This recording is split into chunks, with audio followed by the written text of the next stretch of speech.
roads, they do very well. There we go. And so I said, we look at them Okay. and Can you still get my audio?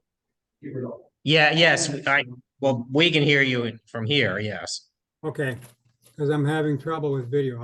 My desktop computer just died, Oh. so I'm using a laptop and it doesn't have I don't know if it's got a camera on it or not, but it must have video or has audio. So my camera is not functioning, so, he built a computer. Well, we can hear you fine. okay. Question.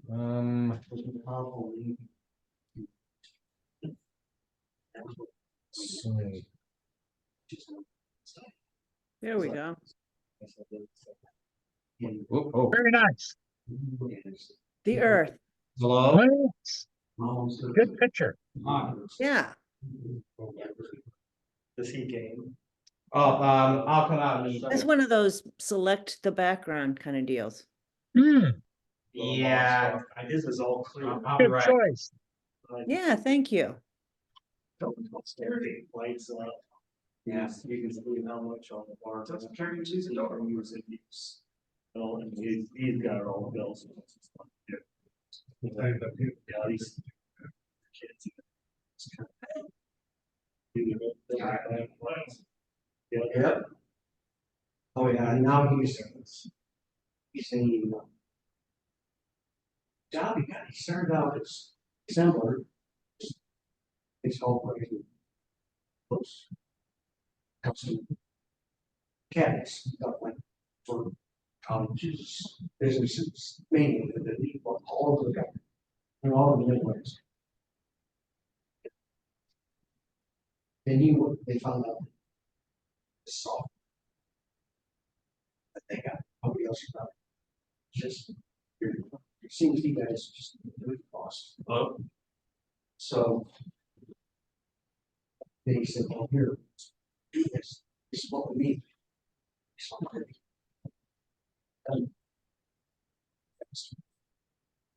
So they said, "Hey, what?" Yeah. Also, he went into that. Now he's running the suits and machines. His boss.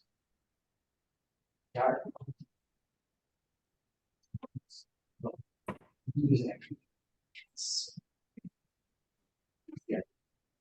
Somebody. He is their chief IT guy. So far, he was.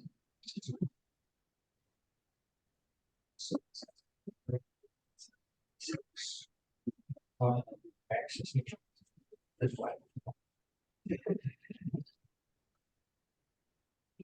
So, and he said, not at all. What you wanted, get things like that.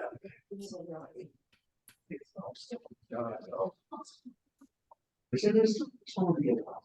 It was 0 mile. Or this one is where it's something to keep.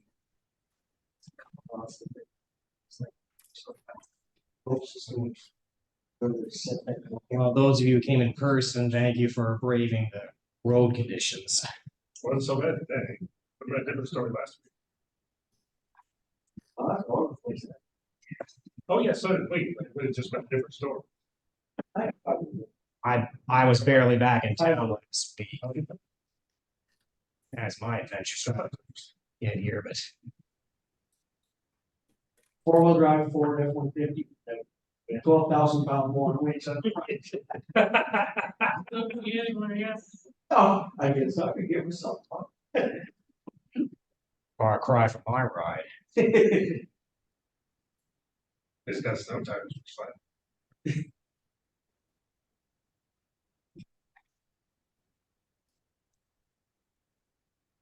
Well, if I didn't live on a street that's one of the last ones to be plowed.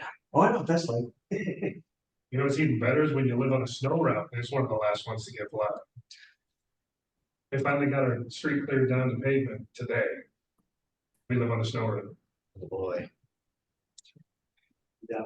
Yeah, on the west end. They're gonna approve that. They had a big plan to approve that last year. Still waiting for that.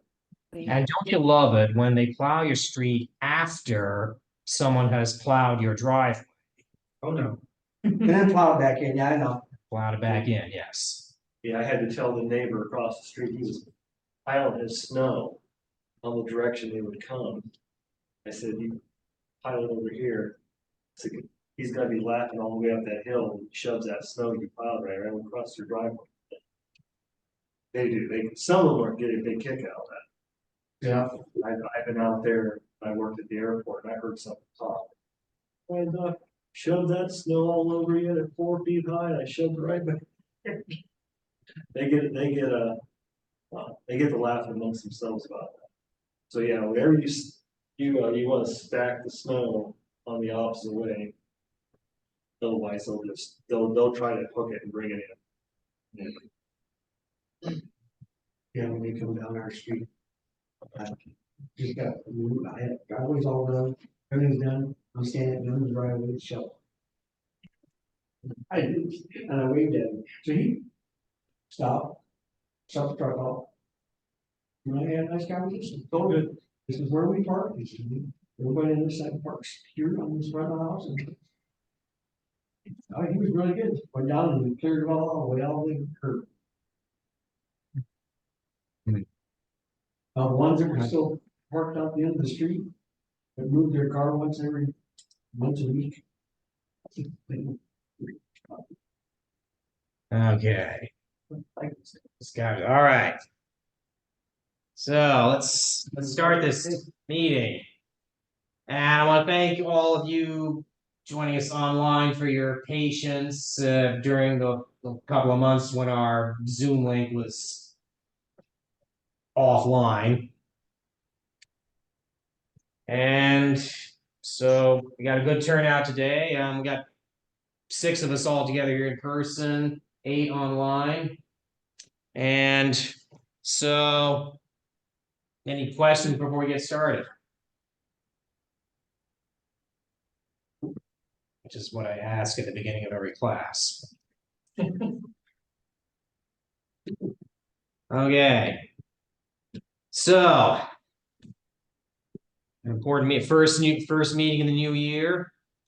And just a little over a week after what was supposed to be our first public event of the year, which of course got canceled due to The 4-letter word. the weather that prompted everyone to say the 4-letter word repeatedly. Yes. So the next one is scheduled for February 10th. Well, be perfectly honest, for those of you, especially those of you who are new to the club, see, they do not do any snow plowing on the grounds of the observatory. Because it's all grass out there and any plow would destroy it. And so if there's exactly, so if there's still a lot of snow on the ground there, we can't even get to the building, so no public events.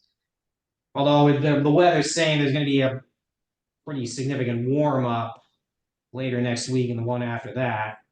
So we'll see what happens. That's true, yeah, all that snow melting. It could be pretty much. Yes. And so really the next event to really talk about is our Messier Marathon. That takes place in mid-March. I want to refresh my memory what date that is. Actually, I'll do it myself. March 9. March 9th. What in the world? Yep, March 9th. Yes, thank you. Is anyone not familiar with Messier Marathon? So what happens is that it's in March, like somewhere around mid-March. That is the only time of year that it is possible to see all 110 Messier objects in one night, from sunset to sunrise the next morning. So some members of the QCAS, they take some time in March to try their luck with it. And some of our members do it years past, and one year the people participating managed to see 107 out of the 110 objects, which is, I think, the current record for the QCAS.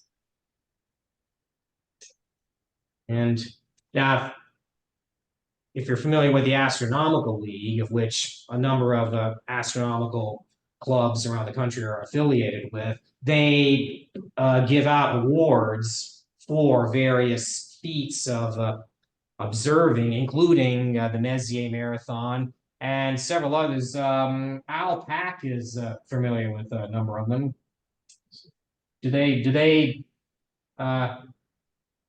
Does Astronomical League's awards include the Messier? Yeah, there's a Messier Marathon. Well, there's a Messier award. You know, if you don't have to see them all in one night, but there's a Messier Observing Award for all 110. I think you have to find all 110 of them, but I don't think that's time restricted. And I think there is a marathon. There's also one that's the one I prefer really is the seasonal Messier. They call it, seasonal marathons, but basically we break it up into each season. So in the spring, for the spring session, there's like 28 Messier or 29 objects. I don't know the precise number, but 1/4 of them are visible, in each season. And there's awards for that too, and that's very doable. You can see all those objects typically, as soon as it gets dark enough, you can start observing them, and after maybe 2 hours you're done, and you've got your seasonal Messier observations, and that can be done photographically or visually, and it's basically just a checklist for that. So anyway, the Astronomical League has a number of awards. The Astronomical League is involved, that's a national group. The North Central region of the Astronomical League is the Midwestern states, Illinois, Iowa, Wisconsin, the Dakotas, Upper Michigan, Minnesota, and we're together in that region. It's part of the Astronomical League. So if you join a club that is affiliated with the Astronomical League in one of those states, you're automatically part of the North Central region as well. Popular Astronomy Club's a member of the Astronomical League. So a lot of you are members of PAC, so you're automatically also members of the Astronomical League, and you would be, if you did any of these observing programs that they have, you would be, able to receive an award for that. Typically, there's a pin and a certificate with your name and what you accomplished on it. So it's kind of a nice program. There's a lot of different observing programs out there. Double stars, carbon stars, globular clusters, planetary nebulae, galaxies, you name it. There's all kinds of objects, whatever you want to do, whether it's visual, sketching, astrophotography.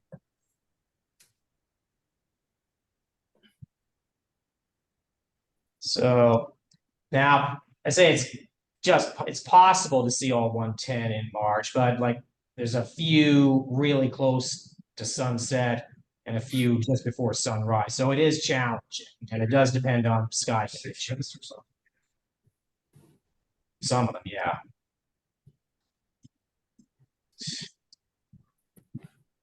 Messier Marathon is one of 4 major events that are one of the 4 major annual events that our club puts on. The other ones are Astronomy Day in May, which is also for the public as well as for our various clubs.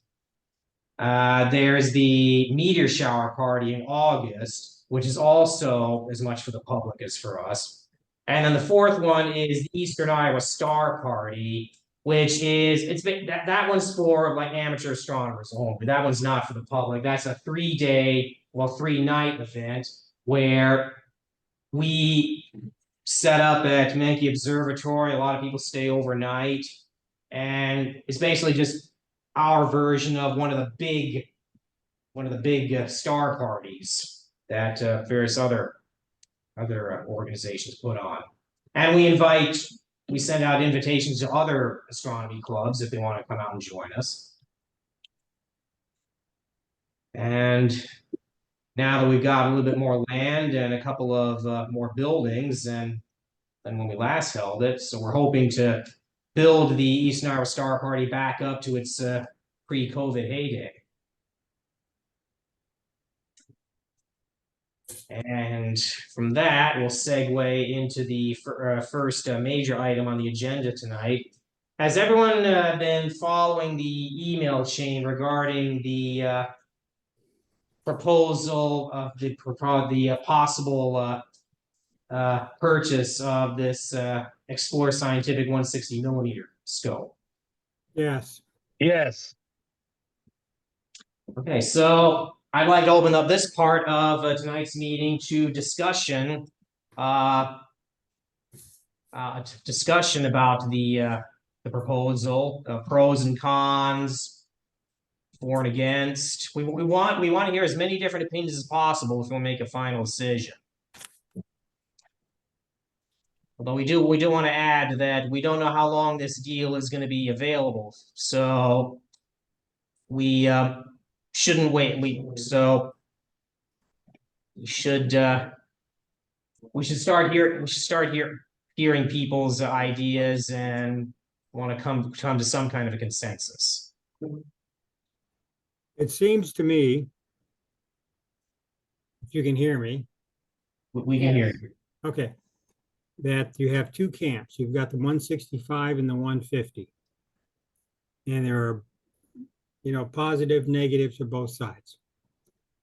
You could do what a good salesperson would do in a similar situation, is you'd have to modify it, but you use what's called a Ben Franklin close. You take a piece of paper, you draw a line down the middle. One side you put 165, the other side you put 150. And you write down the positives of each one on each side. And if one has more positives than the other, that's the one you get. They have to modify it because the way that works in a sales situation is that the salesman is trying to sell you something, and he'll write on one side all the positives for his product. And then he's going to hand the pencil over to you and say, okay, you write down all the positives for your product. And you're going to go, well, gee whiz, let me think about it. And he's got you. You're going to end up buying his product. That's the Ben Franklin. And supposedly, Ben Franklin, being the first millionaire in the US, he used this technique to solve problems. He'd have two, he wanted two things, A and B. And he'd write down on one side the positives for A, and he'd write down on the other side the positives for B. If A had more positives, that's what he would buy. So that's one thing you can do is to get positives for both items. I mean, one might be, one's got a slightly bigger aperture, which in reality, I don't know if it means much. Yes, it does. There might be a difference in the focal length. There might be a difference in the focuser, those kinds of things. You write down everything positive on each side. That can help you make a decision. Okay. Sounds like Let's a do good. All right then. Well, Byron, you introduced the proposal to the club. Well, after we had our board meeting, I put a feeler out on Astronomical and Cloudy Nights to see if anybody had a 6 or 7 inch scope that they wanted to sell. Mhm. That's something we had discussed. Maybe we could find a nice new one for a lower price. I mean, anytime you go over 6 inches on the optics, price goes ballistic. This case, the Explorer Scientific 165 is only made when the scope is ordered. They don't mass produce these like they do the other ones. It's only by FPL 53 glass. It's the, you know, it's their top of the line scope right now, is our flagship scope, is that 165. I didn't get any more hits on anything else above 151. There was 151. What was that? I sent that to you, Jim. It was started with an A. I think we did get one of 152 carbon fiber Explorer Scientific also. Both the Explorers have mods on them. They have feather touch focusers, which those are about $900. When I had my Explorer Scientific, I did not like the focuser on it either. It didn't rotate. The 10-to-1 micro focus or the fine focus didn't work real well on it, and I got rid of it as well. So I think it's a common thing to see the focusers be changed out on the Explorer Scientific scopes. That's nothing unusual. And when you get a scope that's that expensive, which is $12,000 new, people often kind of go nuts and they spend even more money on something like that. That's usually a peer mounted scope anyway. This is the second owner of that scope. The other advantages here is he's got 3150 total in accessories with it and upgrades. So he has a 3-inch, I believe a 3-inch eyepiece, a flattener, a storage bunker. The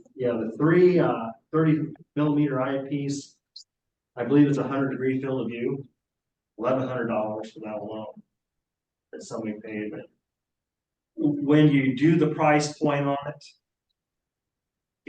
asking $8,500 for the scope, it is about as best as you're going to find in the category it's in. This is a deal that I didn't anticipate ever coming across my screen. I thought we would get hits on 6 inches, but I didn't think we'd get a hit on this and for the price. It's the most bang for the buck, period. All the other scopes, there was a 152 carbon fiber for 3,500. It also has a feather touch on it, a few accessories, and then that Ascar. Is that what it is? Ascar 151. I think that's a fly. I don't know much about Ascar scopes, if I'm saying the name right. Yeah, you're saying the name right, Byron. I have that 500, that FRA 500 Ascar that I use. Being you brought it up, I'll just throw it out there. They just came up with a 185. Yes, they did. Yeah, and it's with the flattener and the reducer, you can pick it up for about $5,000 new. So yeah, that's another interesting one to consider brand new. I did have another one come in for Williams Optics. That was a 6-inch, but the thing is that was a f6.6. He wants $8,000 for it. It does have a couple accessories with it, but the new model, which is a little bit larger than that, is $8,198 right now, brand new. So I think he's kind of priced himself out of the ballpark here as far as, and the new one's 7.8, f7.8. I think when you drop below 7 on the focal ratio, it becomes very unfriendly for visual. I think you don't want to go under 7 in my opinion.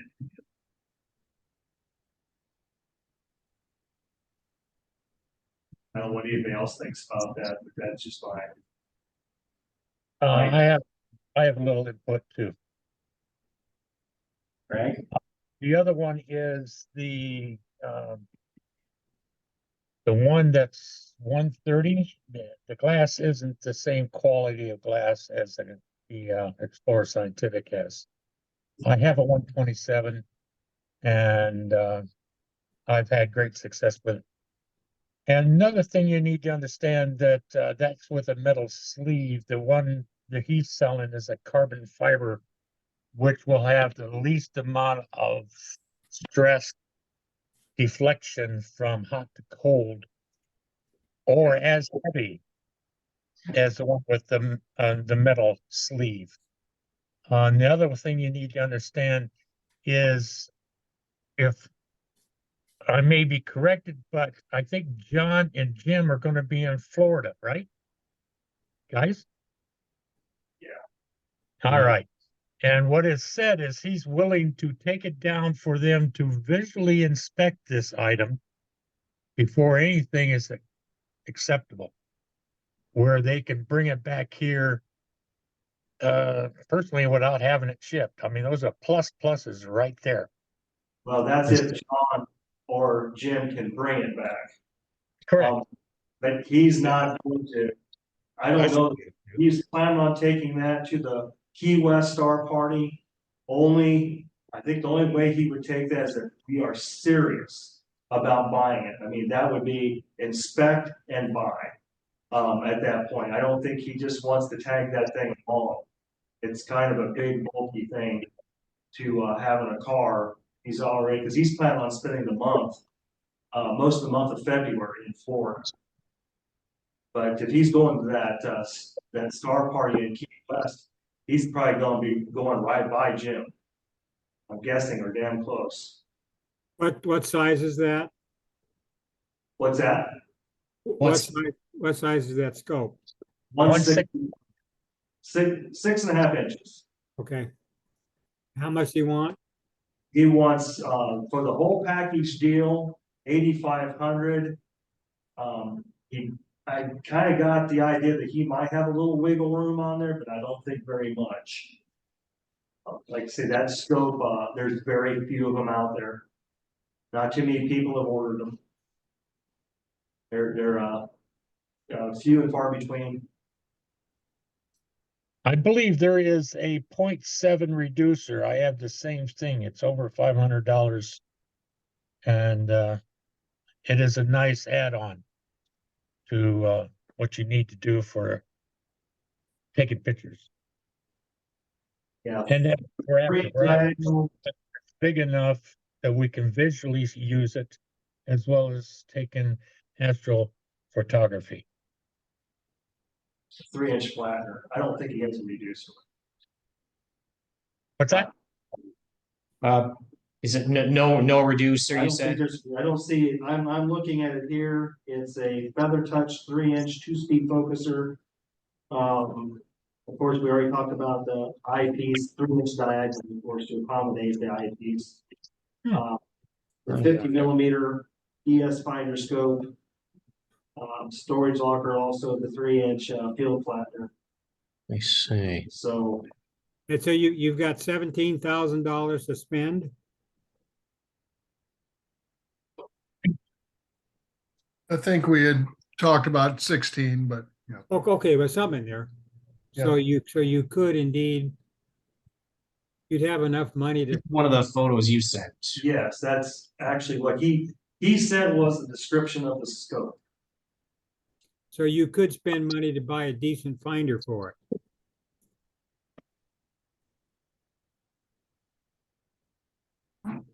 I think Byron said there was a finder with it, It's a 50 millimeter. That's the kind of minor. finder scope. This is one of the JPEGs that Byron included in the email. It's a description of the telescope. So yeah, the FPL 53 glass is my understanding is the top of the line as of right now. I agree.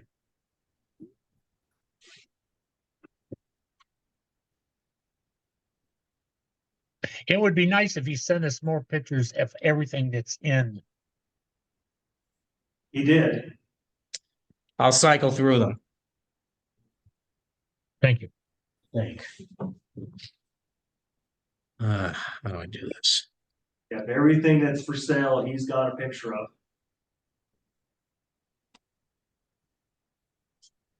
Oh, here we go. There, okay. What are we looking at now? The 3-inch diagonal In the eyepiece. and an eyepiece. Yeah. There's your feather touch focuser. Those are between 900 and for that size of the scope. Mm-hmm. Do we get the eyepieces? There's only one eyepiece included with it. That's at 3-inch, 100 30 millimeter. Okay, 30 millimeters ideal for this size scope.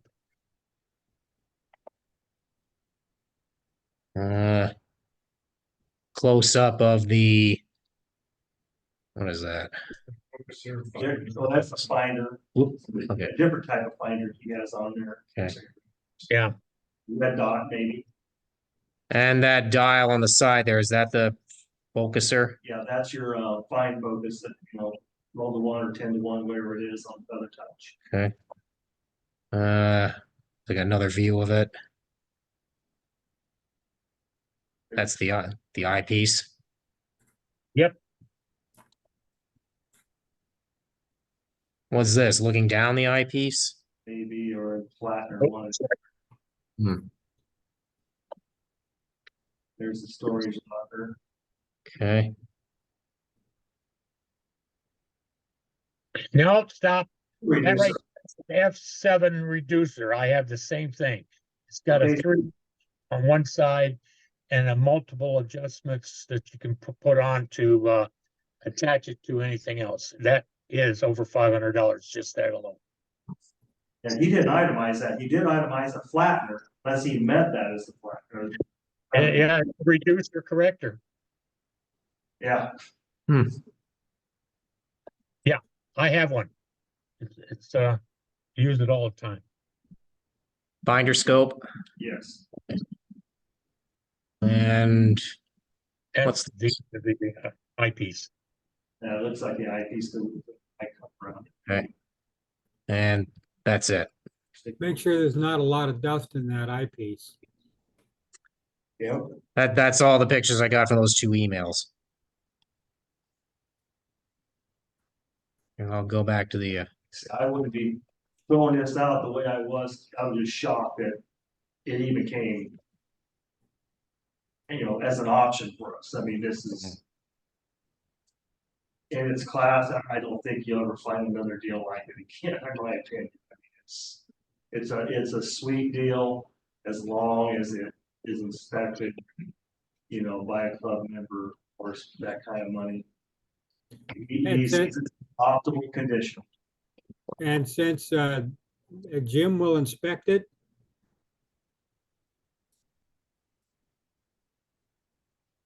How you feel about that, Jim? Well, John is going to be down here in February also. So Yeah. I think between the two of us, we would try to do that, assuming we can link up with the seller.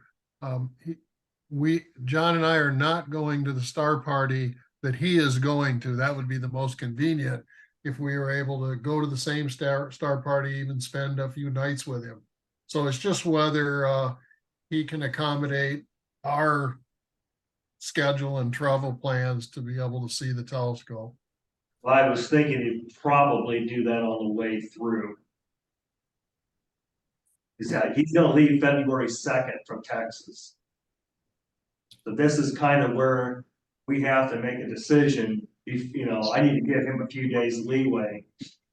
If this is something that we want to pursue and we're serious about. I mean, I don't want the guy to go to the trouble to load it just to, take it down there and have us look at it. And we got to be serious about it. how are you gonna pay for it? That was the next question. I was wondering how we're going to pay for it. If we would overnight something down, if that was the case. Of course, we're in limbo with the checking right now. I think we're trying to switch banks. That'll make it a little more interesting. I don't know if that process has went through yet. Matt, you're in charge of that. How's that coming? both the days I went to do it, we had winter storms. So I'm probably gonna have to take a day off to switch banks. That's where we're at with that. As far as, yeah, how you're gonna pay for it, so I'm just gonna take the checkbook with them. It's all good. Okay, but is there any kind of waiting period after you switch a bank? Or is that, no, I mean, with electronics transfer, we don't have to worry about that anymore, because in the past, sometimes you'd wait 7 to 10 days before they would let you have access to the funds you transferred. Yeah, it's not that long anymore. When we go to leave Vibrant, we're gonna have them create a cashier's check for the balance of it. And then when you deposit that check, typically you've got access to the funds within 48 hours. They just literally call over and make sure it's there. Okay, So you don't have to worry about that.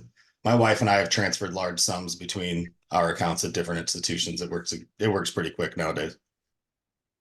Okay. I do have one problem with the check system. How would he know if it's legit? How would How he- would the guy down there know? Yes. So, okay, here's the other piece to this then. So if there's not going to be any haggling involved, then you just take a cashier's check. Then there's no ambiguity whatsoever.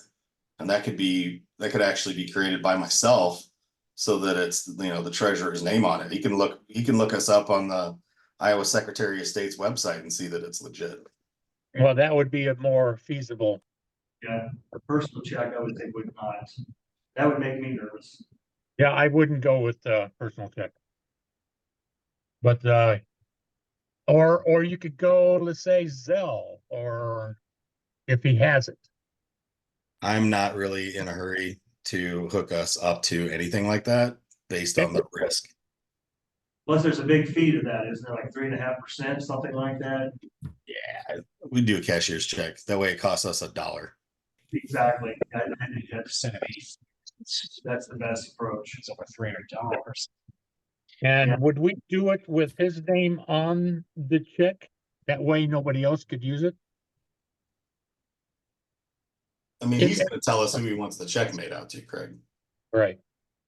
I think we can work out these details. The key is, what does the club think is the best way to spend a significant amount of money to buy equipment? Do we think, that a 6-inch or larger refractor is a good use of the funds, is a go-to mount, a good way to use the funds? What else might we want to buy?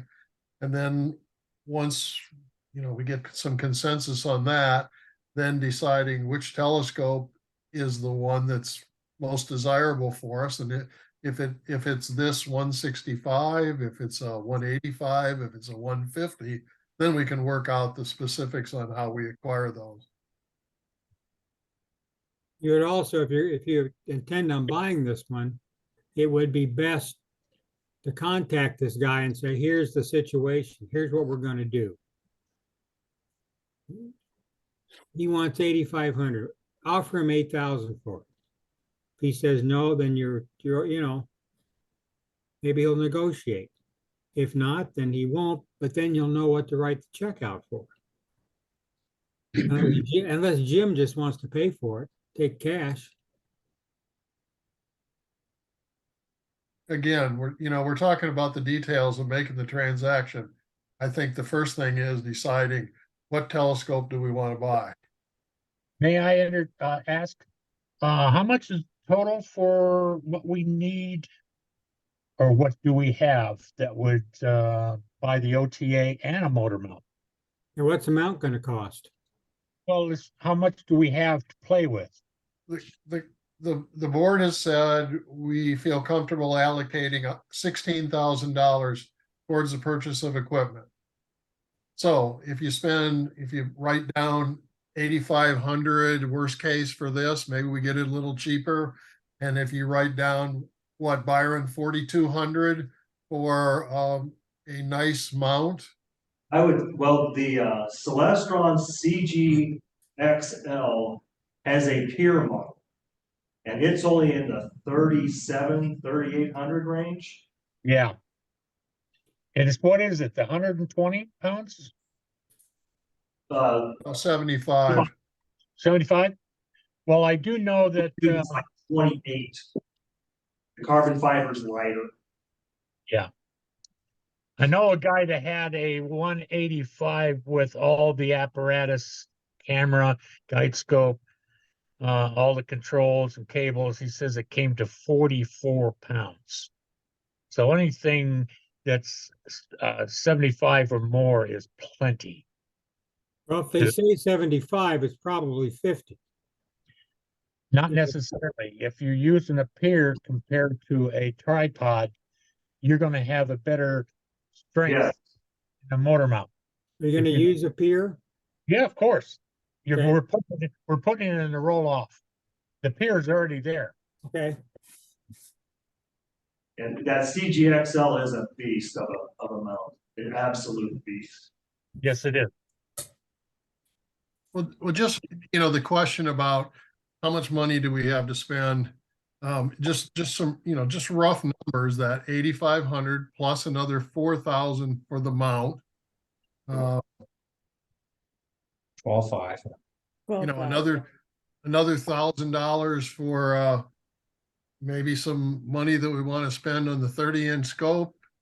And, that still leaves us a few $1,000s if we want to buy a small hydrogen alpha scope or a wide field photographic scope. I think that's a smart move. Well, but you also have to consider, I think, I don't know what kind of, what kind of eyepieces do we actually have? Well, you can use any eyepiece with this scope. You just have to have a reducer, and I'm sure his 3-inch comes to a 2 and a 2-inch reducer. Sure, but We have Cecil, we have an entire set of Hyperion totally decent eyepieces left to us by Alcator. yeah, and they're out in the other roll off, and I've used them, and they're good eyepieces. I just don't know if you want to spend some money on more 100-degree eyepieces. Well, that's for something down the road, or even add-on. But first, we should decide on if we're going to consider this OTA as a good possibility. Again, I don't think there is an opening that's too long. It's amazing if he still has it. Well, he's offering exclusively to us right now. Which is, But he's waiting for us to tell him that after that, I don't know what he's going to do. But I would say if he posts that, it's gone. yeah, it'll be history in less than 24 hours. I agree. But it's like I say, you're not going to hurt my feelings. It's just something that fell in our lap, and it's a hell of a buy, no doubt about it. I think it's it's important that we really decide on something like this. It's an opportunity, that's for sure. If I had a pier someplace, I wouldn't have told you I'd have bought it. The same thought. Yeah. Well, you've certainly heard a lot of pros toward the purchase here. I think we should do a hand count. Well, can I interject for just a moment? Go Yes. ahead, John. You brought up the ASCAR 185 earlier, and I'm on the website right now looking at it, and they're brand new, coming out, being released in February. $47.99 is almost half the price of the one you're looking at. I'm just wondering, is there going to be that big a difference in quality between the two? Is it got the 53? Is that a metal sleeve, or is that carbon fiber? Pardon me? Metal sleeve or carbon fiber? It's metal. It's got a metal OTA. What's the quality of the glass? So maybe Dan can give us an idea, since he said he owns a 150. What? Well, no, mine's smaller than that. Mine's, the focal length's 500 millimeter on it. It's it's an FRA 500 is the model number. Okay. I use it primarily at the 350 focal length with the reducer in it. I think it takes great pictures, you know. I'm not, you know, there's obviously it doesn't take as good as pictures as say Byron's Takahashi does, but Well, I don't I think guess it's pretty far off. The ones I saw, I thought were very good. yeah, I'm happy with it. I mean, for at the price point and that with it, you know. I guess, you know, talking about this or listening and, you know, I haven't been overly involved in the meetings and that over the last year. I don't know where the list came from. Evidently, I'm thinking that's came from the board, put that together. You know, what's the goal? You know, with, you know, and I'll say right off, I think it's a hell of a deal for that scope, you know. But what's the goal for that scope? We buy that scope and then what's the plan for it? You know, I guess is kind of where I'm at a loss. You know, Jim brings up a good point that we need to talk about, you know, if we want to do this and why. Well, I think part of that why is what's the goal? So in other words, what exactly are we going to do with the new scope? Right. Yeah. I would say the only requirement that we have talked about is if you can use it for visual as well as take pictures through it. I think that's the only thing that so far we've stressed hard about. And like I said, I guess my opinion on what we have 4 mirrors up. And I would think by now we would want to get a refractor. Of some sort. Not saying it has to be this one. But we need that, you know, we've got a 12, 14, 20, and a 30 reflectors. I think it'd be nice to see an addition of a nice size refractor. We want some variety out. Well, you got, you know, I think that would make an incredible. What we laid out in the proposal to the Riverboat Development Authority that did give us this $17,000 was that we wanted an additional telescope or telescopes to accommodate more people that could observe. That would, I believe, be both the public as well as membership. That we wanted to be able to have some different styles of telescopes than what we have. The QCAS has, as Byron has just said, a number of reflecting Newtonians and a couple of Schmidt-Cassegrams. We don't own a high performance refractor, so that would meet that requirement that we laid out. Trying to remember now whether there was anything else. Well, we said we would use it in the large new roll-off roof. Yes. So to me, then it sounds like you're meeting the goal of the donation, right? I believe so that sounds like you're checking that box.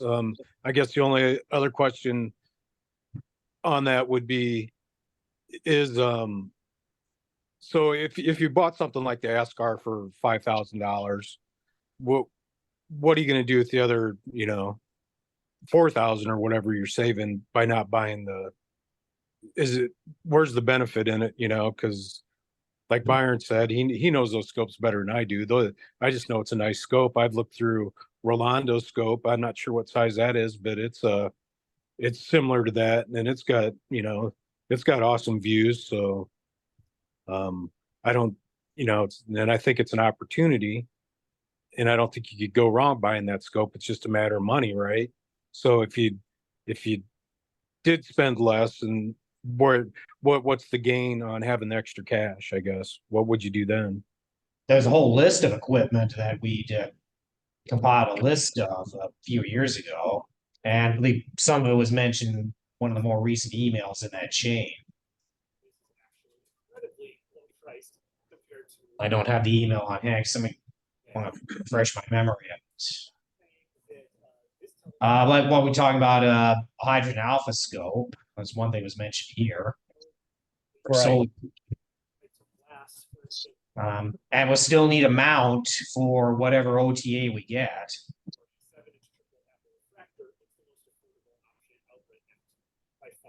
Yeah, I'm fine with that Celestron one that Byron's looking at.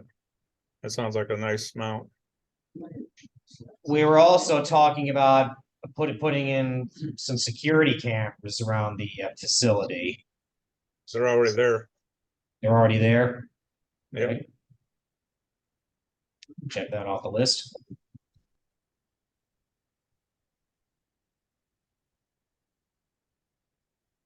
I would say the OTA, buy the mount and go from there.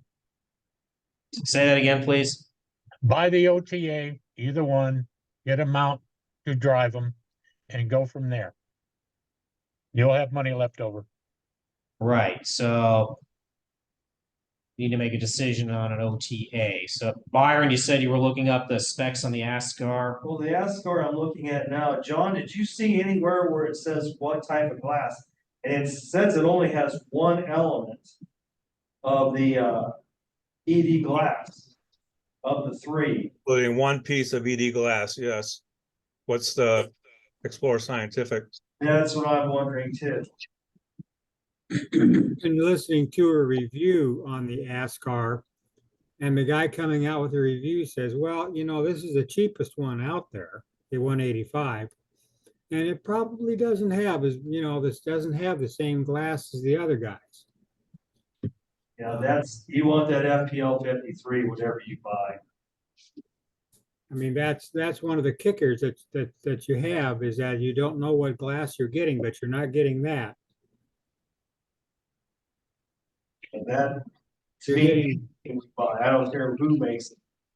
The FPL 53 is the definitely what we want to spend the money on. For those of us not that familiar with optical glass, could someone give us a little explanation of the differences, please? Okay, for me, I was looking into a 127 or a 130, and the difference that I picked out was the fact that one was had a better quality glass, and that was the only difference. Now, my opinion is when you're looking through the telescope with an eyepiece, you're not going to notice the difference between those glass, but when you take a picture, you're going to see a color diffraction that some scopes are better off, some are worse, some are better. You get to the high quality glass, you don't have as much error. The only thing that I would say that's bad about 65 to me is the fact that there's a second owner. That would be what's in question. Other than that, I'd take the 165 in a heartbeat, because if he puts it on sale, there's a reason why we say he'll sell fast. I think, I mean, I don't know what the first owner used it for. If, you know, if neither one of these guys had a pier mount, I mean, it would get very old looking that thing around. It would take a lot of space up in your car. And I think that's pretty much what he is highlighting on is he and his wife do birding.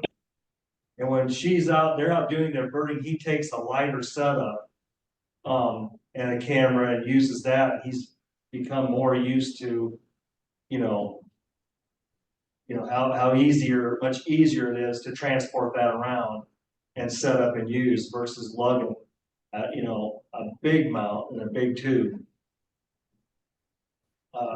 The nice thing about Explorer Scientific, like I say, I'm not their sales rep. They offer a whole list of free maintenance on scopes as long as you pay the shipping. now I'm looking at a chart here that shows the difference between Hoya FCD 100 glass and FPL 53. And the part of the difference is refractive index on the Hoya is 1.43700. Index for the 53 is 1.43875. Dispersion on the Hoya is 0.00 0.004595. On the 53, it's 0.004622. And the dispersion on the Hoya glass, 0.004628. And on the 53, it's 0.004655. And that's not a lot of difference. But there certainly is a difference even in the Hoya glass. I would say my input on that, I did do a little study on that, is the more sharp of quality glass, the more quality from one OTA to the next to the next. Where if you have somewhat of an inferior glass, out of 10 OTAs, you're going to have 2 or 3 bad. Yeah. Now, according to this, it says the most popular well-known glass type used refractor telescopes is probably the O'Hara's FPL 53, a fluorophosphate type of glass with a high Abbey number of 94.95. So at least according to whatever this is, they're saying that they're kind of coming out and saying that this would be the best glass for a refractor. I'm going to guess you're not going to have all 3 parts of that lens having this glass. You may only have 1 or 2. I think that's great because, you know, the way you make the color correction in lenses is, first of all, you can use a doublet, and better yet, you can use a triplet. And of those, either 2 or 3 lenses, each one of those has a different refractive index. And so the lens designer needs to match up the refractive indexes to together make a good telescope. So just the FPL 53 versus the 100, just inherently, you can't look at some numbers and say one's better than the other. It depends on what's it's matched up with. Oh, sure. A good result. It's just that they do. And I think you understand that, Cecil, but I didn't want some of the other people to just think, well, you know, like either the higher or the lower the number is, that just means that one's better. Yeah, right. And it's all done by computers anyway. And the FPL 353 has become more difficult to get. So that's where this 100 has come onto the scene. And I think astrophysics has started to use the 100 and they make fabulous telescopes. So either one of those, I think generally the FPL 51 is considered not able to get quite as good a correction. It's been discontinued, I think, anyway. The 51? I think is what it said. Okay. But anyway. So I think that the ASCAR, it's a new product. Maybe did somebody say it just came out in February, so there's not as much known about that. So as far as a known quality, the Explore Scientific product is going to have that plus. The 165 is larger. The used 150 Explore Scientific that somebody offered us is smaller, but it's less expensive. So it seems to me in the used market, those are kind of a couple choices. The 150 would be about 3,500 with the Feather Touch focuser and Which the brand is that? Pardon me? Which one is that, Jim? The 3,500 for which one? Wasn't it the Explore Scientific 150 millimeter that somebody offered you? Wasn't that about 3,500? 3,500.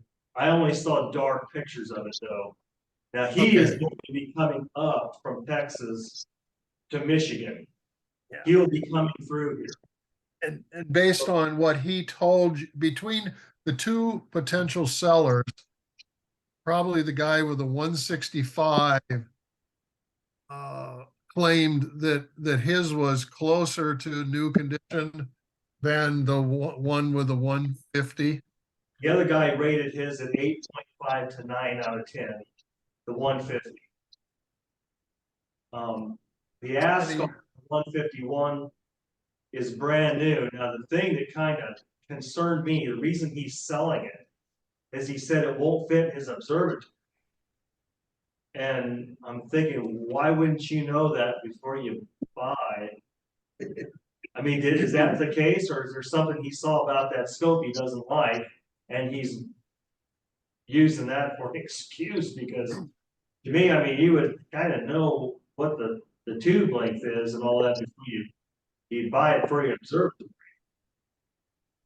It wasn't a new observatory either. To me, one of the positives is that the FPL 53 is manufactured by O'Hara in Japan. I'm gonna guess the O'Haras or the Ascars are probably all made in China using Chinese glass. That is what it seems to say. Well, you've got a slug of Chinese-made telescopes out there. You see their pictures on Astroban all over the place. I don't necessarily want to criticize China as a bad place to get optics. I mean, they got to make the specs before the sellers, like, will actually put them on and put their name on. So the specs have to be met. Otherwise, it wouldn't go out. And of course, I mean, no telescope company wants to have a bad rep. I say I'm not so concerned about that anymore, because to be honest with you, I think the Chinese companies, there's only a few of them that make them, have been doing it for so long. I would think they'd be good at it by now, or decent at it by just the fact of the pure volume that they've actually manufactured. Yeah, everything's built in China. Yeah, Yeah, I gotta go with Byron on that, dude. Like Geng Shui Optical and Cinta are not making this glass. So, I mean, it's not like the old Chinese glass you're probably thinking of.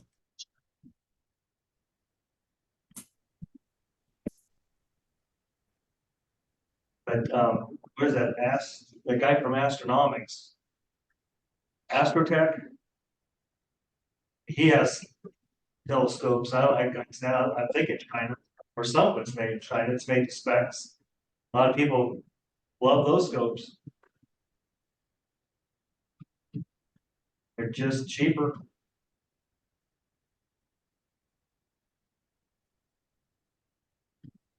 I think most people will say the color correction of the Astrotech scopes are not quite at the level of, say, the Explore Scientific. I mean, they're wonderful telescopes. Mechanically, they're excellent, nice focusers, but maybe the color correction just isn't quite as good. But I mean, we're talking about maybe a 99 or 100. Is it going to make that much difference to us? But the Explore Scientific is up there. It's not of the caliber of the Stellaviews, the Takahashis, or the Astrophysics, but those are out of our price bracket. And Explorer Scientific has been very generous at donating some real, I mean, they donated a telescope for our Eastern Iowa Star Party. I know. We used to have the Explorer Scientific lineup out there. Jeff Stroop would take a picture of it and send it to the guy. So, I mean, take that into consideration too. I mean, they're, a fairly generous company. They gave us the best door prices of anybody.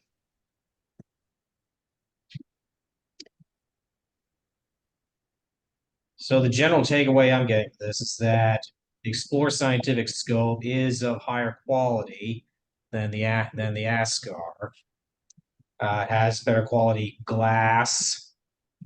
And we have a sort of relationship with Explore Scientific.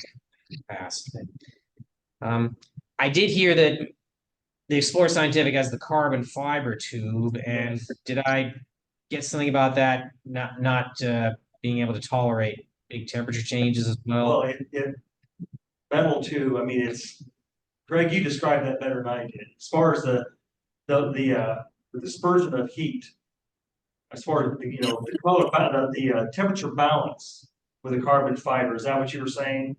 Correct. Yes. What happens when temperature changes, the inside of the scope does not change as fast. Therefore, you have what they call a stretch in the metal, where in carbon fiber, it doesn't have as much. That, and it's stronger than the metal itself. Yes. So that's one of the two reasons why they started out with carbon fiber. One is because of the distortion in the tube, or lacking of, and it's lighter weight in comparison to a tubed scope. So you're saying the carbon fiber is better with, Oh, definitely, definitely. is better with temperatures. Yeah, as far as, If you have a small scope, let's say a 40, with the temperature change, you're not going to have that much differential between the front lens and the eyepiece or the chip that you're using for a camera. But when you have a refractor that goes out a few feet, like the 165 or the 185, the further you go from each other, the more change there is in that distance. So you're going to have a change in the focus. So my opinion is, and that's why I went to carbon fiber. It does not. Well, we're talking about what on this 165? I figure it's going to be what about, John or Jim? You might have an understanding. Is that something like a 4.5 foot long from the front eyepiece to the back of the scope where you put the chip or whatever eyepiece you put in there? Is that about 4.5 feet? Not that far. The focal length on that scope is 1155, so 3.5-ish feet, somewhere in there. Well, my point here, the longer the tube, the more movement the tube has between the front glass and your rear eyepiece or the chip of the camera you're using. 24 inches. It's been a while since I covered that particular topic in physics, but yes, metals typically have large coefficients of thermal expansion.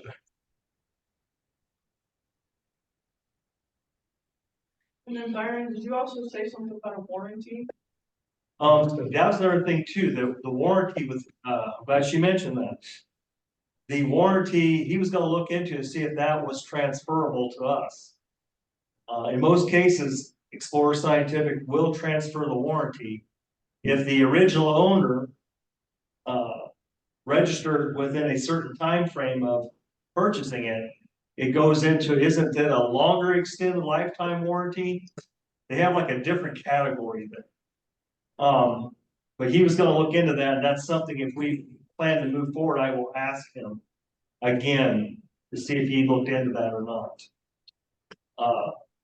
But like I say, other than that, you have so many services from Explorer Scientific. Like I say, the only downfall is just shipping it.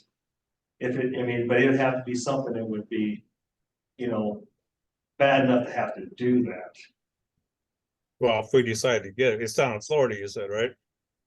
Well, No, the media down in Florida, that's the plan. It would go to Florida. But we would have to ask him at this point, bring it. If we are planning on at this point, we like what we see, we're buying it. He would, from what I gathered, the discussion I had with him, he would be in favor of that for the transaction. But I missed that. we think he lives in Texas. He Yes. does in Texas. Yes. But I could drive down and get it. Sorry. Go ahead. I was gonna say, I could drive down and get it with my minivan. Well, Be one requirement. I'd like to have a picture of the glass in front going down the tube. I'd like to see the clarity of that. Make sure it's not broken or cracked or chipped. It's probably, that's not part of the picture.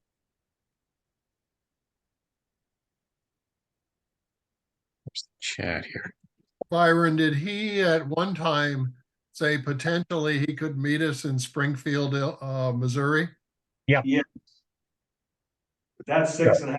So John, you wouldn't even have to drive to Texas if that worked. Yeah, that's even better. But if he's gonna be in that neck of the woods, and that'd be silly not to take advantage of that. I mean, that'd be right there. You just one of you bring it back with you if you could. Instead of driving another 6.5 hours, something to go look at it. I mean, he's basically bringing it to us. If there's something he's not telling us and you look through that thing and there's something wrong, then he's out to drive and hauling. You haven't driven down and because believe me, I've done that. I've done that with a 3-hour drive and came back without the item that I was I went for. I would say this is more our advantage for him to bring it over with him to Florida, because then, I mean, that way it's on him. If he's not disclosed something and you see it and you veto it right there, then hey, you should have told us.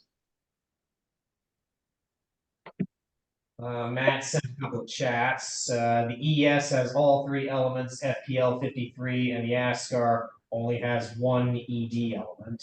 Oh, there's a good, oh shoot, that's good. EV is not as good as FPL 53. It's classified as nasty glass.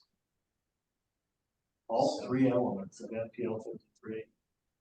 That doesn't make sense. I wonder about that. It's really goofy reading their product description page too, by the way. You should check it out, but it does a whole lot to not tell you and make you assume that it's completely all that glass. Yeah, because it needs to be the different elements need to be different refractive indexes to get the color correction. So they can't be the same glass. So yeah, like you say, they they have some marketing terminology that at best is, well, they're trying to present their product in a favorable light. And if you want to be cynical, you could say they're trying to confuse you. So I don't I don't think that's cynical. I think that's realistic. know. Has anybody called Explorer Scientific and talked to a technical person? Good luck. Well, it's a thought.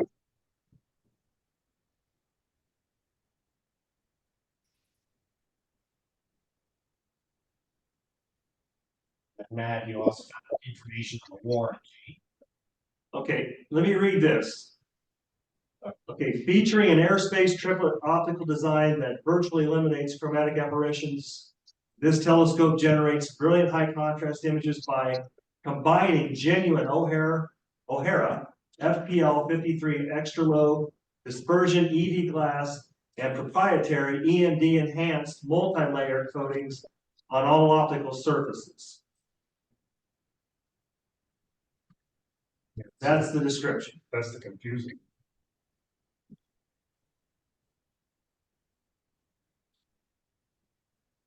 So I think it's more or less saying that, okay, it's got at least one element like the other one, and then the others have the Everything's covered. coated.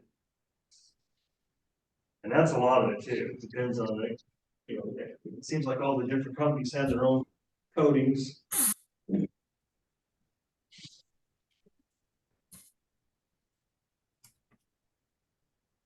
I guess, I don't know, what's everybody think? Like, tell this guy yea or nay. I say we should get it if it's in good condition upon pickup. Right. I agree. I'd like to have a picture of the front glass looking Need to down. check need to check the coating on the front, Yes, but Something you pretty much have to do in person. I mean, if everything is good, I mean, it sounds like a heck of a deal. We have Jim, 3 pieces so far. It's 4 for me, I guess, unless you count it. I counted you already, and Craig and Cecil. Jim, what do you think? Yes. Rusty's a yes.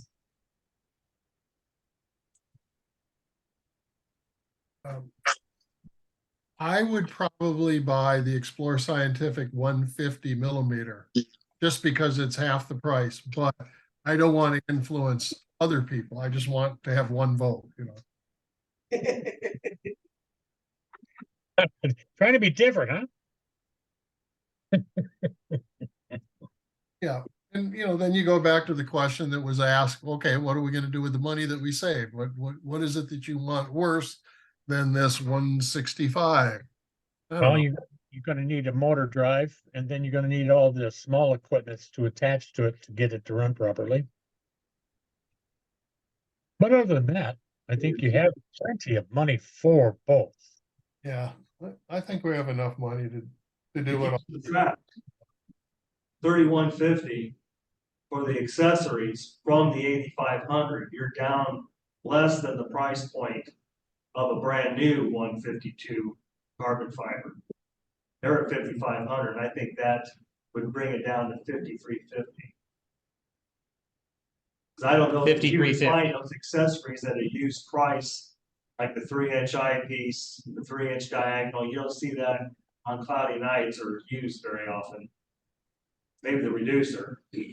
So consider that the $8,500 gets us the ES 165 plus this whole slew of accessories. Yeah.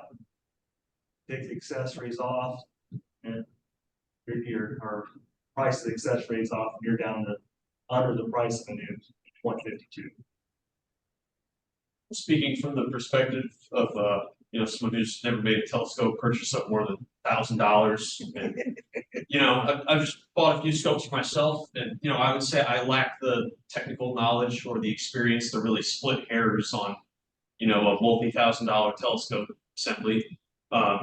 Just coming from my perspective, I guess what really speaks to me about the Explore Scientific is I've heard of the brand, and I know it's like a big name, and I've never heard of ASCAR before, which, you know, that's kind of a superficial thing to throw out there, but I guess it at least speaks to the reputation that the Explore Scientific has. And in my experience, you know, you pay extra for something, but usually that money comes with an increase in quality. And, you know, it can be said that there are, you know, you get more value out of a budget item, but I think in this case, you know, seeing as we have that much money to work with, you know, I don't really see any reason why we need to really pinch pennies on our purchase when, you know, not to say we should throw our money out there wildly, but, you know, if we can afford something of that high quality, you know, why don't we? So I guess that's kind of what makes me lean towards the Explore Scientific, puts me in that camp. Al? You're on the hot seat. What do you think? Yay or nay? I don't really have an opinion. You know, I've looked through a lot of telescopes, and I'm not smart enough to really distinguish the difference through any of them. Although I will say the best images I've ever seen were through a Takahashi 6-inch, I think it was, but that's probably way out of your price range. Have you looked through Rolando's? Pardon me? Have you looked through Rolando's new ES 6-inch? I have. I've looked through that. It's nice. You know, the scope that we used to have in the Castle Observatory after it was reworked, you know, by Steve Sinkson, the astrophysics 6-inch is unbelievable. The image quality you get with that. I've not looked through 165. I've never seen one of those. But you know, how old is the scope? I'm not sure because they came out in 2015 when they were introduced. Yeah, so it could be you know, 8 or 9 years old. I know the astrophysics that we had, of course, it was I think it was in, you know, from like 1993 or something like that. It had to be, you know, it had to be refinished. You know, these things eventually are going to need to be you know, reworked. But you know, to me, it's I don't know that, you know, I'm not going to probably use it that much. So I don't know that I want to sway your vote very much. If you guys think it's a good idea, go for it. I'm sure it'll work fine if it's in good condition. I've been, you know, I know Scott Roberts. I've been to their factory. They use Chinese glass too. Everybody uses Chinese glass. I'm sure it'll perform admirably. It's in good shape. Right. Go for it. I'd say go for it if you guys want. If you guys want to do it, you're going to be the ones using it. So that's a yes vote. Yeah, Yes. I guess. Go with the majority.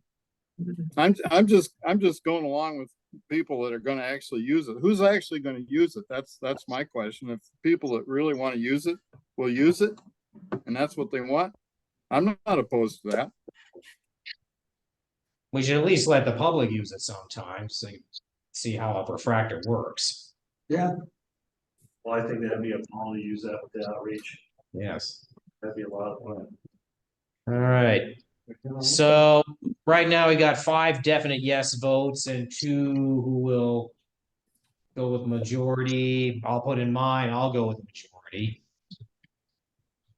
I mean, from a cost perspective, it just seems to make sense to go with the scientific. All the additional pieces that we get with it, instead of trying to buy on top of buying another telescope. Plus the amount we already need. Right. So I'd say.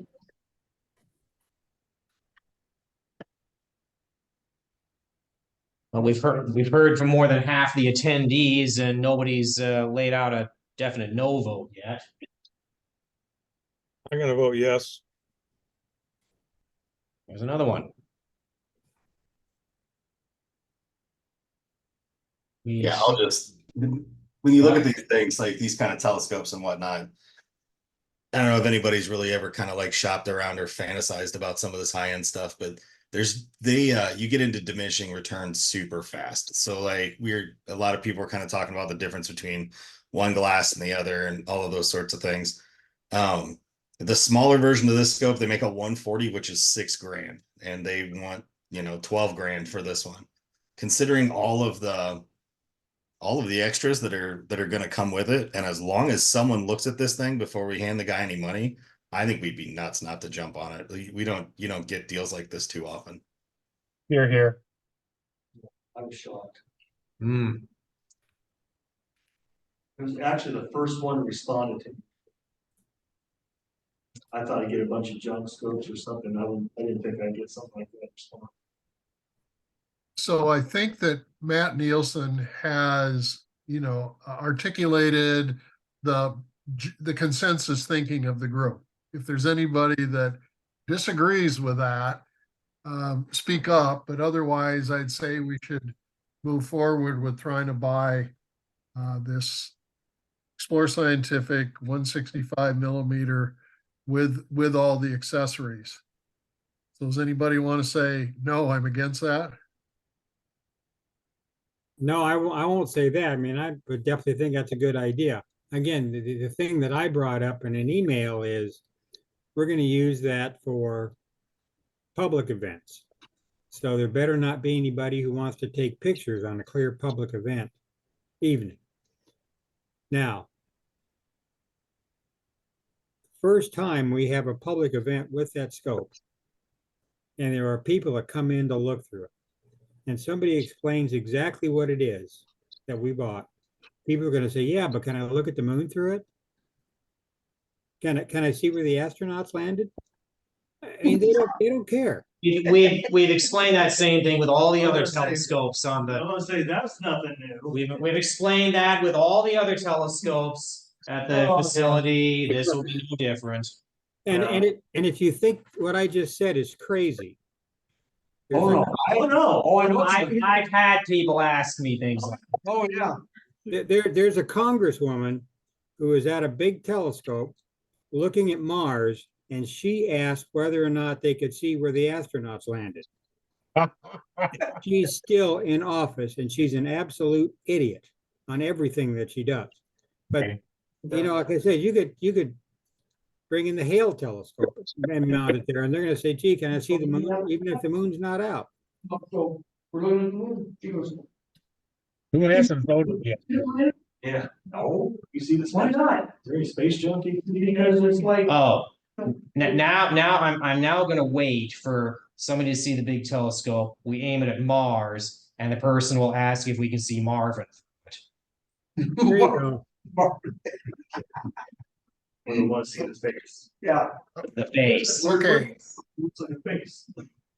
Okay, so we're gonna move forward with the trying to buy this 165 scope. I would propose that Byron, myself, John, maybe anybody else that wants to, get together in the next day or two and just talk about, okay, what other questions do we want to ask this individual, whether it's photographs, how old is it? Let's do some brainstorming about what other things do we want to do for our due diligence on this scope. Then we can then talk about how we look at it, how we pick it up if we're satisfied with it. So does that make sense, Byron, to give you a little bit of help? Yep, I mean, that's fine. So I guess anybody, whether it's, Matt Neilssen, any Craig, any of the rest of you that want to say, I'd like to get involved in the nitty gritty of making the purchase or getting more information, I don't know, send me an email or something like that. I'll volunteer. I Okay. see nothing on it. I work afternoons. And So I- then, once we do all that, then I think we can talk about, what's our strategy on seeing if he'll sell it any cheaper. I mean, I think the least we can do is get to know him a little bit, get him to know us, what we want to do with it, that we're a club, get him to want to feel like he wants his telescope to go to a good home with a QCAS. And then we say, what's the best you can do? That's the least negotiating we can do. Maybe some of the rest of you guys are master negotiators and got a way to increase the likelihood of even getting it cheaper. But, once we decide this is what we really want, okay. But that's what he considered responding to the ad, because I said it was for a local astronomy club. And that's one of the things that appealed to him, was the fact that it would go to a club and not to an individual. Yeah, okay. You can always ask him, gee, will you take 7,500 for it? He could say, no, but I'll take 8. Yeah. That's kind of a traditional thing. He may say, no, I'll take 86 for Yeah. It might annoy him, and he may just say, never mind. That's something. it. Well, it's typical to want to negotiate with people and say, hey, what? I could see us, like Jim said, maybe say, hey, can we negotiate starting at 8? And see what he says. That's not, Yeah. I don't want to go down $1,000, because he's gonna think, well, what am I dealing with here? No. We're dealing with a club without a lot of money. We've got enough money. And he doesn't know that. You don't know that. I know, but the thing is, I wouldn't have told him, we are going to discuss this in a meeting if we didn't think that was already in the neighborhood. I would have said that's too rich for our blood. So he's already aware of that. Yes. I don't think it would hurt to ask politically. I think Jim had the right statement. Would he come down? It's an automatic no, but that's okay. You never know that. All right, Well, we can try. we'll let you handle the. We'll let you handle the deal. Even if it's 8250. Maybe he'll go down 250. Yeah. We'll just have to make sure he doesn't take anything out of the package. You'll have to do an inventory. Yeah. Yeah. Exactly. Okay, so we're pushing forward with this. Yes. Bottom Okay, line, so I think- that's the telescope. What about the mount? Do we want to go ahead and start moving forward to buy a mount, or do we want to defer that decision? I think we should get to it right away. I do want to chime in on the You need to mount. put it on something. Regardless of what OTA you get, you're gonna need a mount. And the ones we're looking at, You might sort of be kind of out of question. Let me look that up, but somebody look up that CGXL, the pier. I think it's 37. Either 36.99 or 37.99 without the tripod. So I got a question on the mount piece to this. So we've got that, there's that mount that's in the dome right now. If we get, I don't even know what kind of mount that is. If we get this, the Celestron heavier mount, are they the same drivers? Is it going to be a complete pain to set up to use my PC on one versus the other? Celestron is super easy. Okay. I mean, it's super easy. You can, I mean, they have that, what do they call that? The firmware manager. Celestron firmware, CFM, Celestron firmware manager. You can re-upload that firmware. As long as the Wi-Fi could reach out there. If not, we'd have to take the head off and take it into the classroom so the Wi-Fi can upload the new, any updates. But it's super simple to do. Anybody can learn to use that mount inside an hour. It's very easy to use. Yeah, that's cool then. My only worry would be if we get a bunch of different systems out there that are all incompatible. I haven't bought a mount since my Atlas though, so I'm behind on all that. Well, the only other computer controlled go-to mount that's out there is the one in St. Ambrose Dome. So, Dr. Mitchell uses that a lot. The rest of us, most of us don't use it very often. It's $37.99. If you read the features on it, it's got all-star, polar line. You don't even have to use a polar scope to align it. To polar align it. It also has precision go-to, the feature on there. And you can also, they also have a suite called PWI. I think that's will communicate, and you can run a thing from a laptop. If you have those drivers in your laptop, you can just run the thing. I mean, it'll pretty much do anything as far advanced as you want. I mean, but that would be on an individual basis if they had the laptop to operate it with. I mean, I'm thinking this, the scope itself and the mount would be a dual purpose visual and photography for people who, absolutely. put a camera on it outside of public viewing. It would be a Canon out there. I mean, it would do one heck of a job of astrophotography. Yeah. All you have to do is bring your guide camera, your camera, and a laptop, and the mount would do the rest for you. Control software is designed by Plane Wave Instruments. Oh, okay, did you hear that?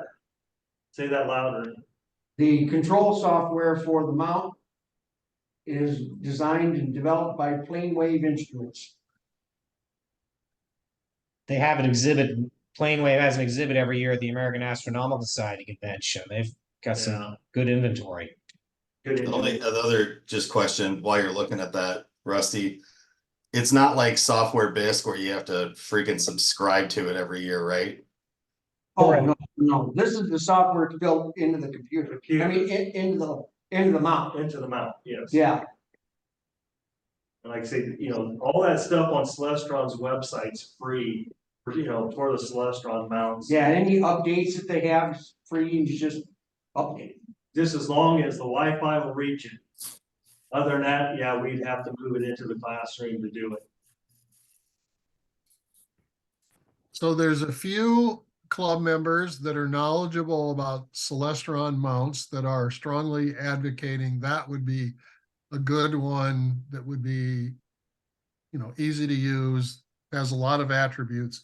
If anybody else wants to put forth a competitor, another mount that they think would also be, should be considered or would be better, put that out so we can talk about it. Because I think, the objective would be to, at least in the next couple of months, get some of this equipment acquired. We don't know if there's backlogs on some of the equipment. And once next spring, early summer gets here, it would be nice to be able to demonstrate the building with some nice equipment in it. Okay. If there is discussion to be had, please bear in mind that we only have half an hour left in the meeting time. Another thing to consider too, it's probably gonna have to have some type of adapter, I'm sure. For the pier. I don't know that it comes with adapter. Yes, you possibly. Yeah. Okay. The adapters were like 350. I've never attached a mouse to a pier. So, Yeah, Rusty and I made an adapter for the pier for a couple mounts, and so we can either Yeah, somebody couldn't wait. adapter or we can make a new one. I do. Yeah. Okay. Are we looking to shop around for the mount, or are we looking to just buy a new one? buy a new mouse. Buy a new mount, yeah. My worst experiences with buying something used was always the mount. We're buying a new mount then. Don't mess around with it. I agree. I agree. Okay. All right. So sounds like we're okay. We're moving forward on both the OTA and the mount. All right. Okay. All right. That was easy. Come on, Bart. All right. Given the amount of time that's left, I move that we table asking if anyone's bought any new gear, is looking to sell any new gear until the next meeting. Do I hear any objections? I have an objection. Okay. What's wrong with you? Yeah, the floor. Well, You want to sell? yeah, my CGEM mount is still around for $600. If nobody local wants it, I'm going to put it on cloudy nights for probably a couple $100 more. I got that. I also have an 18 snowblower. Somebody needs a smaller snowblower. It didn't work on the foot of snow I have, so I had to go out and buy another one. So I've got this Toro, which is really nice. But anyway, yeah, if somebody wants a CGEM, it's still available. If not, it's going on cloudy nights. CGEM mount for $600. Yep. Any takers? I've got one. I've got the CGEM 1 and 2. I love it. I absolutely love both. So if you're talking $600 for a CGEM, the AVXs are going for more than that on cloudy. Oh, yeah, they're going for $1,300. And that's the smaller version. That's the starter mount for Celestron go-to. I have an AVX. Yeah. AVX junk. No, the AVX. Yeah. Right for that. Good. And move up. Yeah, it's pretty tough. Go ahead. Well, if anybody is interested, when you email Cecil and That include a tripod also, Cecil? Yeah, Yep, seems like that's a good deal. It is. it's a go-to mount. It's it's got like 40 pounds, I think, capacity is what they say. The tax refunds are coming, right? Yep. Is that what they're called? Yeah. Oh, Opportunity knocks. that's an IRS read. Alright. You funding the IRS? okay. Now we haven't finished moving our funds from Vibrant into green state yet. So Matt, does any is too soon to talk about a treasurer's report? Yeah, unfortunately, there's a lot of work to do before I'd be able to give one.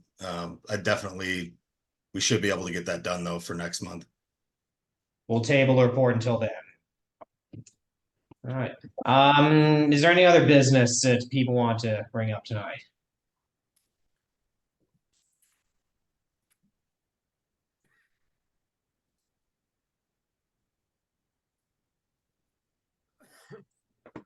I don't know, maybe just kind of an idea to throw out there since it's looking like we'll have some leftover money after we make all our purchases that we were kind of thinking, what do we get, like a small hydrogen alpha scope or, other stuff that was thrown out there.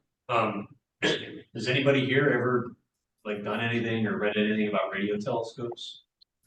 That's something that is kind of like I've had in the back of my mind for years, like. What kind of telescopes? I've never done anything with it. Radio telescopes Sam is talking about. It looks like the gap in price is the bottom end, do it yourself is between 200 to 800. And then commercial models with no extra equipment start at like 20. Don't you need like a huge antenna? Well, no, like they have commercial options that are like 400 feet across. Really? I think I've even seen DIY ideas where you're using like old Dish network. old satellite dishes. I think that would be a cool thing. Just not sure. You're either talking like way at the bottom or outside of our range at the moment. It sounds like. Yeah, there's a lot of computers and stuff you have to have with that too. I wasn't sure if it's, maybe something that anybody here had any experience with or any interest in. I have no experience with observation radio. I've done like very like entry level, just kind of looking into it, but I've been. On the other hand, it's the one kind of astronomy we could do on a cloudy day. That's true. Any day. Hey, you might miss it. Or even during it. Yeah, Might get a big signal too. Have been They'll get sick.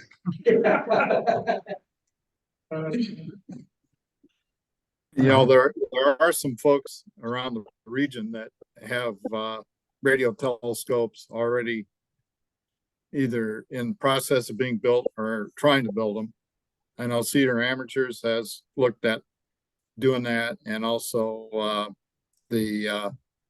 what's Jim Dole's Fireball Observatory in Freeport, Illinois, has done some work on that. I think a lot of them are things that, are like electrical engineers that know what they're doing and can design antennas and things like that and get them to work right. I think there are units that you can buy, but they're kind of pricey. If you're really interested, shoot me an email. I could probably rummage around and get you some names. So what does a radio telescope produce? I'm so glad you just asked that, Byron. Just noise? A radio telescope is a 1 pixel camera. Right. So like if you're gonna make an actual radio telescope, you're literally dealing with single pixel astrophotography. So you're looking at RF that's coming in and being collected from specific frequencies. Like the easiest one would be to like pull stuff in that's hydrogen line. Somebody mentioned on there, like a dish network antenna. They're optimal for those sorts of things. So you could actually measure the hydrogen emissions from the Milky Way as it passed through your static 1 pixel camera. Radio astronomy is not limited to radio telescopes either. There's a kind of cool thing that I wanted to do years ago, but I never got around to it, called Radio Jove. You can look that up on NASA's website, and you're basically listening to Aurora on Jupiter, which is pretty freaking sweet. So like radio astronomy is a wild, wacky world of all kinds of stuff, but it takes a lot of research to get everything set up properly. I don't think it's really that expensive. The people that I saw doing the dish, they were using like a Hack RF1. It's only like like a $300 software defined radio to get them in. People were making their own quad band antennas, like a helical quad to do hydrogen line stuff. It's pretty interesting. It's definitely a tinkerer's hobby, not a purchaser's hobby. That's for sure. Yeah, the radio Jove thing is pretty interesting, and Cedar Amateurs has some folks out there working on that. There's also been projects done where you can actually observe meteors coming in through the ionosphere, and if you have like radio stations in the distance, you can pick them up when ordinarily you wouldn't be able to, that sort of thing. There's a lot of stuff being done out there that's really cool kind of stuff. Observing the sun, looking at the approach and recession velocity, by Doppler shift of the 21 centimeter wavelength hydrogen emission. That's we mapped the structure of the Milky Way galaxy. Right. There's a lot of stuff like that, but this is maybe a little bit different. This is like astrophysics kinds of stuff. If you're into that kind of high end thought processing, you're not going to be generating pretty pictures like Byron does with or no, not no. You're basically generating diagrams of different intensities of radio waves at different frequencies, which can build up a picture as well. You're probably writing a lot of software. The software would be for processing the signals, yes. No pictures, I Anyway, radio galaxies, they're spectacular. You can see jets millions of light years long shooting out of a galaxy that itself maybe only be a few thousand light years wide. Well, that kind of resolution is not going to be popular or possible from the Menke Observatory, unfortunately. Not with one radio dish, no. Something with billions of dollars of budget to do something like that. Or hundreds of radio dishes all linked together in an interferometer. With those telescopes, they just space them out to functionally increase the diameter. So maybe you just get two dish antennas and put them really far apart and get the same effect. In theory, yes. Yeah. The Arecibo dish antennas. Arecibo blew up. Arecibo imploded. One of the towers fell. Yes. And then the receiver hit the dish. All kinds of things. Yes. One of the dishes for the very long baseline array is in North Liberty, Iowa. It's not far from here. I've been there. Yeah, it's very interesting. It's a very interesting place to visit. You do have to call ahead to see if the dish is going to be down for regular maintenance before they let you actually visit. But yes, it went there some years ago, talked to the guy who worked out there, and had a very wonderful conversation about dish, the workings of it, the kind of research they've been doing. That's right. And they show you a picture, which is just nothing but a bunch of little dots.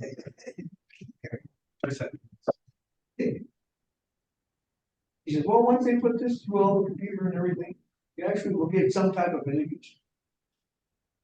Okay. And when it comes to the cosmic microwave background, you don't even need a radio telescope. Just use one of those old CRT television sets. About 1 out of every 1,000 flashes of white noise is a photon from the CMB.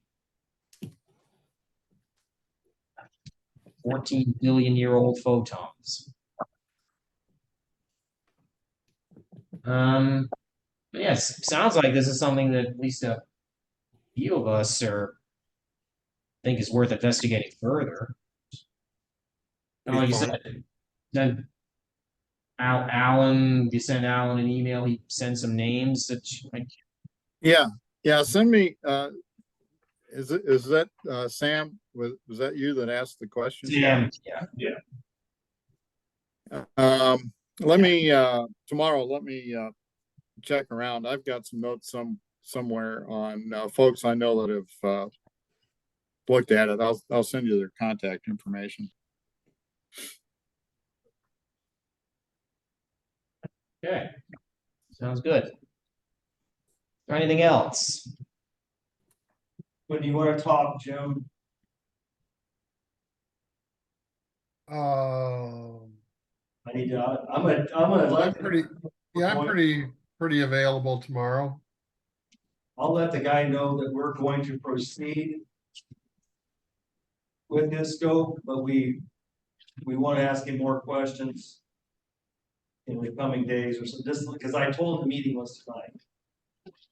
And I guess we need to come up with a list of questions for him, or if you want to see any more pictures. Yeah, I might suggest the way to present it to him is that we're still interested. We've got, want to still gather some more information. So we're going to be giving you some more questions and. Still would like to have a picture of the end of the scope. I mean, that's a big kicker right there. You want to see the focal end? I just want to see the end of the scope opened up, get the dust cover off, have a picture taken. You can see the quality of the covering on the glass. Did we have that? I don't think so. 3 or 4 of them. They had the eyepiece. No, I have some of the lens. Nice. Let's see if I can find it again. Oh, I can forward it to you. Well, Well, I got them all from Byron the can 2 look for it. emails that Byron sent out. Okay, I'm gonna send this back to you.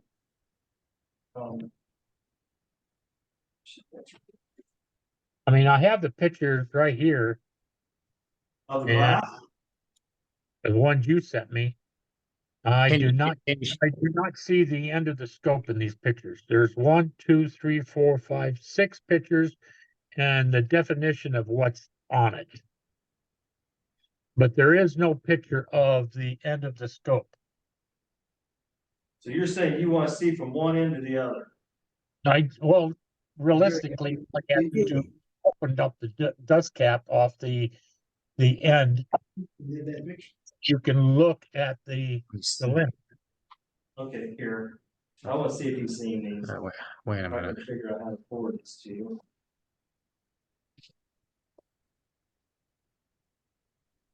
He has 2 pictures with the ends Okay. and both are eyepieces. Okay. I'm sharing the. Did you find it? I'm looking for it now. Here, I'm gonna send it to you. Yeah, wait, I got it. Wish I could. Wait a minute. Wait, let me stop here. This is too awkward. I'm gonna send it. Go around inside. Okay, I just emailed it to you. Let's see, where's that photo? Yeah, there's. All right. Anybody want to look? There's some more pictures. Yeah, I have some more that you sent me, Byron. There's 1, 2, 3, 4, 5, 6, and none of them are the end of the scope.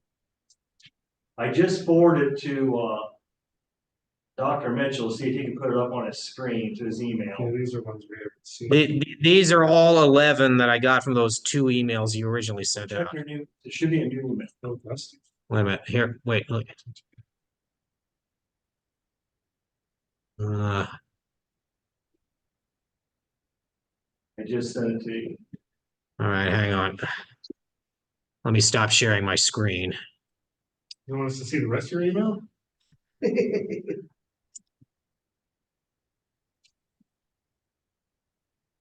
Nothing. What happened? Uh-oh.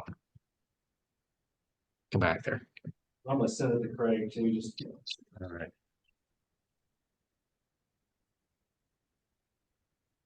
I don't want you to see all my junk email. No.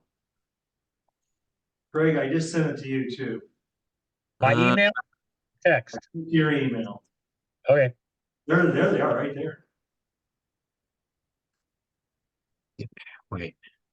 I don't see anything yet. Okay, here, all right, hang on, I'll share I'll start sharing my screen again. Okay, here's the email that Byron just sent me. There's the end of the scope right there. There's a 3 adapt to a 2, adapt to a 1/4, 1 1/4 on the diagonal. But I'm talking about over there, the small pictures. You've got 3 of them showing the end. I'm working on it. There you go. That's what I was talking about. I haven't Okay. seen these. Can you zoom in on that a little bit? It looks pretty good. I don't know, hang on. No, that didn't do anything. That did something weird. Oh, there's full screen right there. No, it's Right there. Right there. there, okay. Look, that's, as far as I know, that's as big as it's gonna get. With the mouse wheel, will it zoom in? Yeah. actually, Where? left. Put the mouse over the picture and Oh, okay, all right, there you go. okay. Okay, so that's one of them. You've seen guys. Here's another.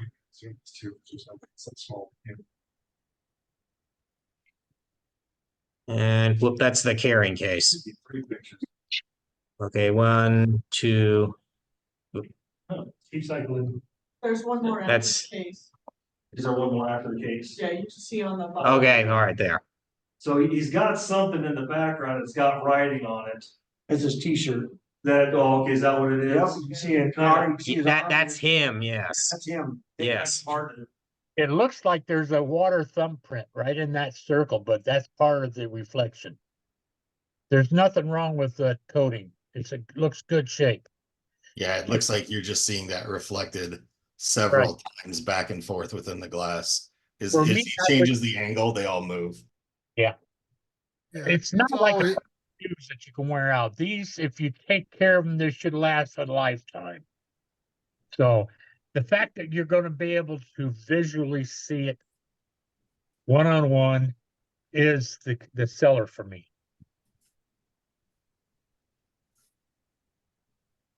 Got quite a bit of dust. Those little dust speck means nothing. You won't I see know. that picture. So, what's your verdict? I'm verdict is good. There's a push-pull. I'm still good with it. You're It's still a good great with price for a great scope. I mean, you can Is- cover all the Is there a extras. serial number on the scope? Uh, It would be- Probably is, just whether we see it. Yeah, that'll be on the image where it shows. 50. I see it right there in that picture, but it's covered. There's other pictures of it that have that, he showed a picture of it, where? Which so in a previous email. previous email? All right, And hang it'd on. be just to the left of where, You can see that, yeah. One moment.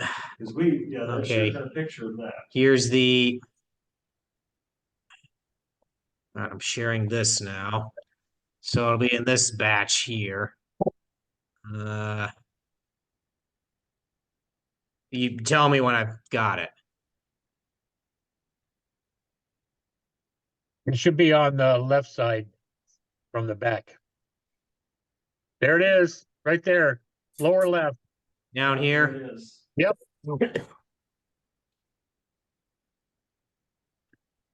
The code's stamped, so you won't be able to read that. See if there's another view. Nope. Nope. I think- it's- Can you put the mouse over it and use the mouse wheel to zoom in on it? I don't have a mouse wheel on this computer. Two. It's 1/6. Wait a minute, hang on. Let me try this. How's that? 165/1155, and it's F7.0. Oh, there's a serial number. Serial number. Whoa. Right down there. Serial number is F16511550032. It's unit 32. And everything below that that's stamped is the company that made it. That should be another thing we should consider. If you have a problem with this scope, you're mailing it interstate in the United States.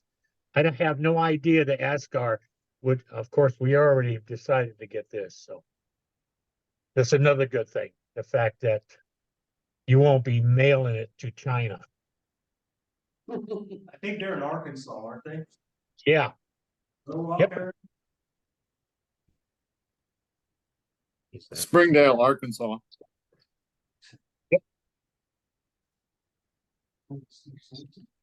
So is that all you needed? Yep. Okay. Whoever wanted those numbers,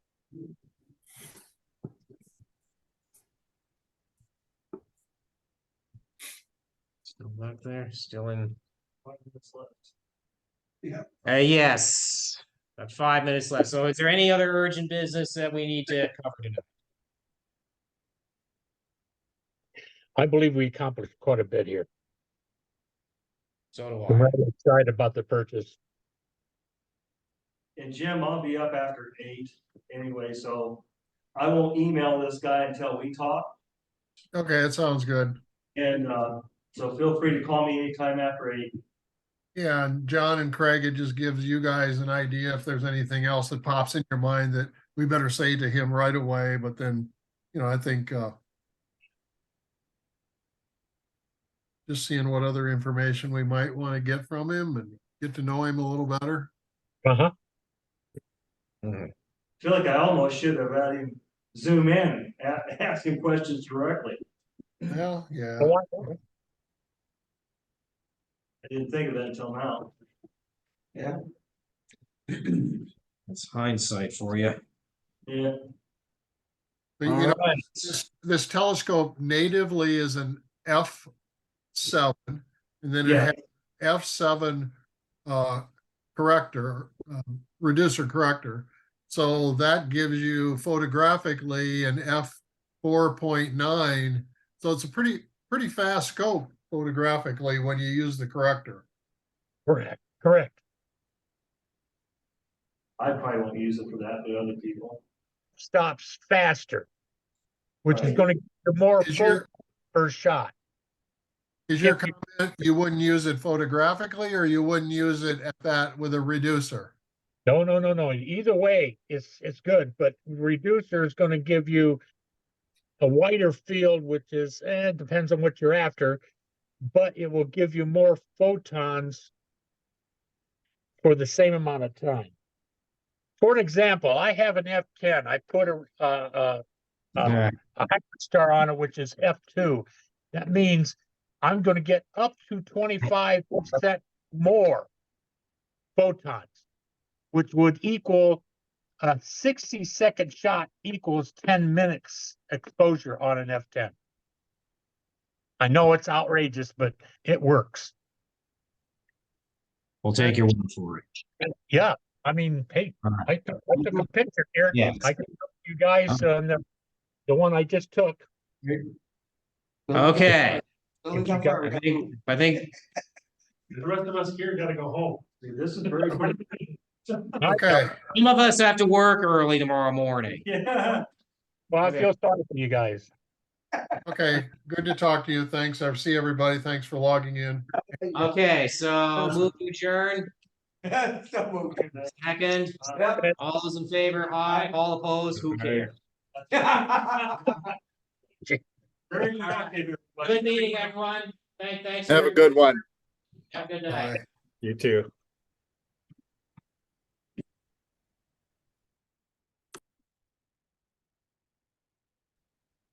Friday was the day. And I'll tell Matt left that he doesn't know we're leaving. Right, don't know about that. Well, I'm leaving for. Tuesday or Wednesday, just started